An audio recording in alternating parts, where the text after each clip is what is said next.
또다시 1년이 훌쩍 지나갔다. 부모의 이혼을 겪고서도 체린이 방황하지 않고 제 길을 걸어가는 것이 미나는 마냥 고마웠다.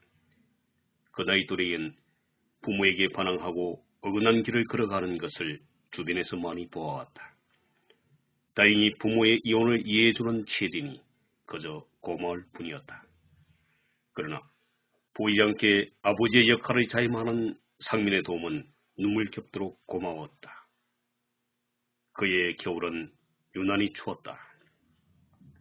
길거리를 지나던 사람들이 호주머니에 소를 찌른 채 거리를 걷고 곳곳에 크리스마스 캐롤송이 울려 퍼지는 12월도 채 남지 않은 무렵이었다.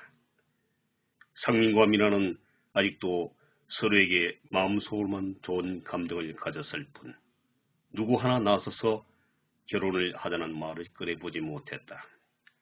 상민은 상민대로 첫 결혼의 상처를 겪었고 미나도 그런 것을 겪은 데다 그녀에게는 체린이 있어 더욱 그런 사정을 표현하기가 어려웠다. 그래서 상민과 좋은 인연으로만 여기며 오누이처럼 살 것이라 결심하면서 살았다. 그러나 상민은 내심 미나와의 생각이 달랐다. 체린을 이제는 딸같이 잘해줄 수 있겠다는 결심을 굳혔고 체린도 잘 따랐다. 그리고 아직도 미나를 바라보면 예전의 풋풋한 감상과 애련함이 마음속에 자리를 잡아갔다. 그래도 아직은 용기가 없었다. 그만큼 그에게는 신중함이 넘쳤다.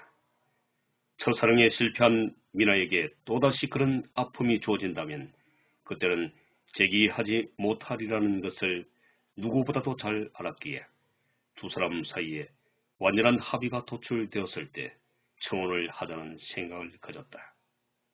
그날은 크리스마스 이브였다. 아침부터 마음이 들떠 있었다. 그날 저녁에 미나가 저녁 식사를 차려 그를 초대했던 것이다. 상민은 케이크와 체린과 미나에게 줄 선물을 사 그녀의 집으로 향했다. 집으로 가던 중에 가게에 들려 40을 넘긴 두 사람이 언젠가는 100년 해로하기를 염원하는 뜻에서 장미 100송이도 샀다. 민수는 요즘 들어 심란해졌다. 얼마 전 소희가 다른 남자를 만나는 장면을 우연한 기회에 목격했다. 소희는 그가 생각했던 것보다 훨씬 피가 뜨거운 여자였다. 때로는 그것이 매력적으로 느껴졌는데 어떨 땐 추하고도 부질없다는 생각이 불현듯 느껴졌다. 거기다 회사의 많은 지분이 소희에게 있어 자신에게는 권한도 없었다. 오늘은 크리스마스 이브라 둘이서 오붓하게 데이트하기를 원했는데 어디 개모임이라도 다녀오겠다고 잔뜩 시장을 하고서 저녁 무릎에 나가버렸다. 자신은 그러지 않을 거라고 장담을 했지만 동창생 이진호의 말대로 결국은 아내와 체린에게 돌아가야 할 상황이 올 수밖에 없을 것인가.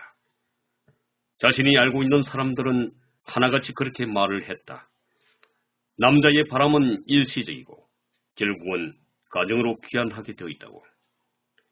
미나와 이혼을 하고 난 뒤 어느 날 체린이 사무실 밖에서 불러낸 적이 있었다.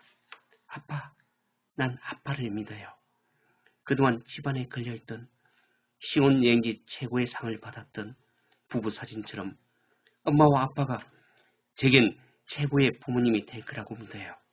딱 1년 동안이에요. 그때까지 아빠가 돌아오지 않으면 그때는 평생 동안 아빠를 미워하면서 살 거예요. 그땐 후회해도 이미 늦어요. 체린은 한바탕 눈물을 쏟아놓고 갔었다. 그러나 그 1년이 지나도록 민수는 미나와 체린에게 돌아가지 않았다. 민수는 새삼 자신이 잘못을 저질렀다는 때늦은 후회를 하면서 울며 겨자 먹기라는 심산으로 미나와 체린이 살고 있는 집으로 향했다. 막상 체린이 아직도 자신의 혈육이며 고난이 있다고 이혼하면서 미나에게 장담을 했으면서도 정작 이혼 후 무관심으로 일관했다.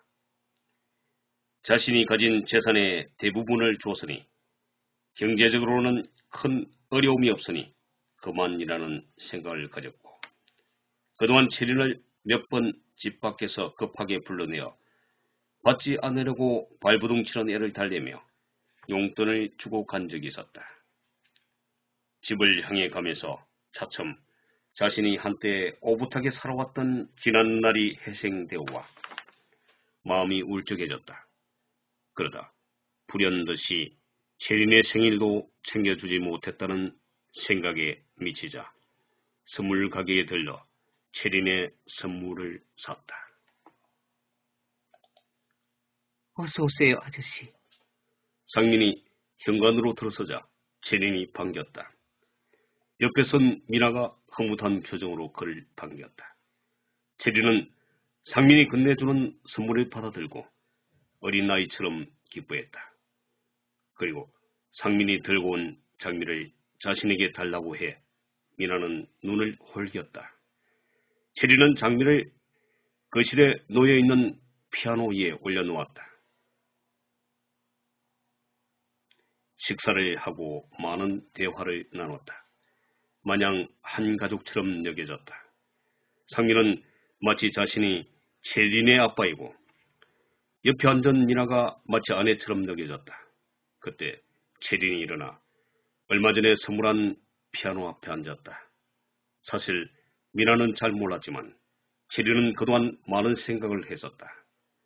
엄마와 상민 아저씨가 여태껏 서로 사랑하는 감정을 가지면서도 결합하지 못하는 이유는 자신 때문이라고 생각했었다.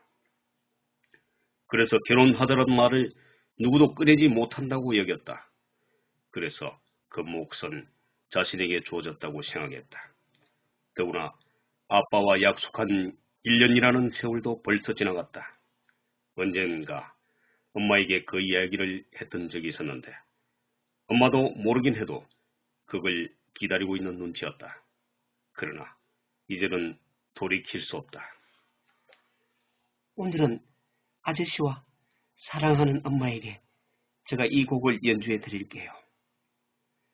체린은 엘리제를 위하여를 연주했다.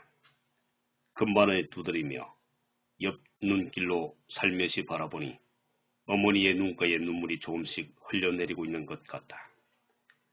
그 옆에 앉은 아저씨는 마냥 흐뭇한 표정을 지으며 체린을 바라보고 있었다.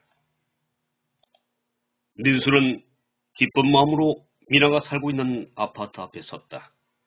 그때 집안에서 엘리제를 위하여가 은은하게 들려오고 있었다. 민수는 허무한 표정을 지었다. 미나와 자신의 사이가 멀어지고 난 후로 한 번도 체린의 연주를 들은 적이 없었다. 체린이가 막 피아노를 배워 한 가족이 모였을 때 엘리제를 위하여를 연주했던 적이 있었다. 그때는 얼마나 흐뭇했던가. 순간 민수는 그 음악 소리를 마음속으로 엎저리며 대문에다 귀를 바짝 들이대었다. 그 순간 음악 소리가 불현듯 끝이 났다. 민수가 막 인터폰을 눌리려는 순간 집안에서 왁자지껄하였고 박수 소리도 요란했다. 그 소리 속에는 분명 남자 소리도 섞여 있었다. 순간 민수는 바짝 긴장해서 귀를 쫑긋했다. 아저씨, 저의 새아빠가 되어주세요. 여기 아저씨가 사오신 장미를 가지고 제가 엄마를 대신하여 청혼하는 거예요. 분명 체린의 목소리였다. 안 돼! 하고 문을 열어젖히고 뛰어가고 싶은 마음은 어지일 뿐 민수는 힘없는 발길을 돌렸다.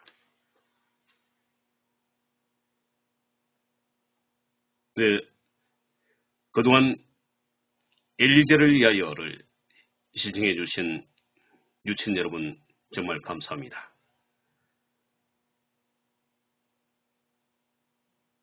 다음에 더욱 좋은 글로 여러분을 찾아가도록 하겠습니다.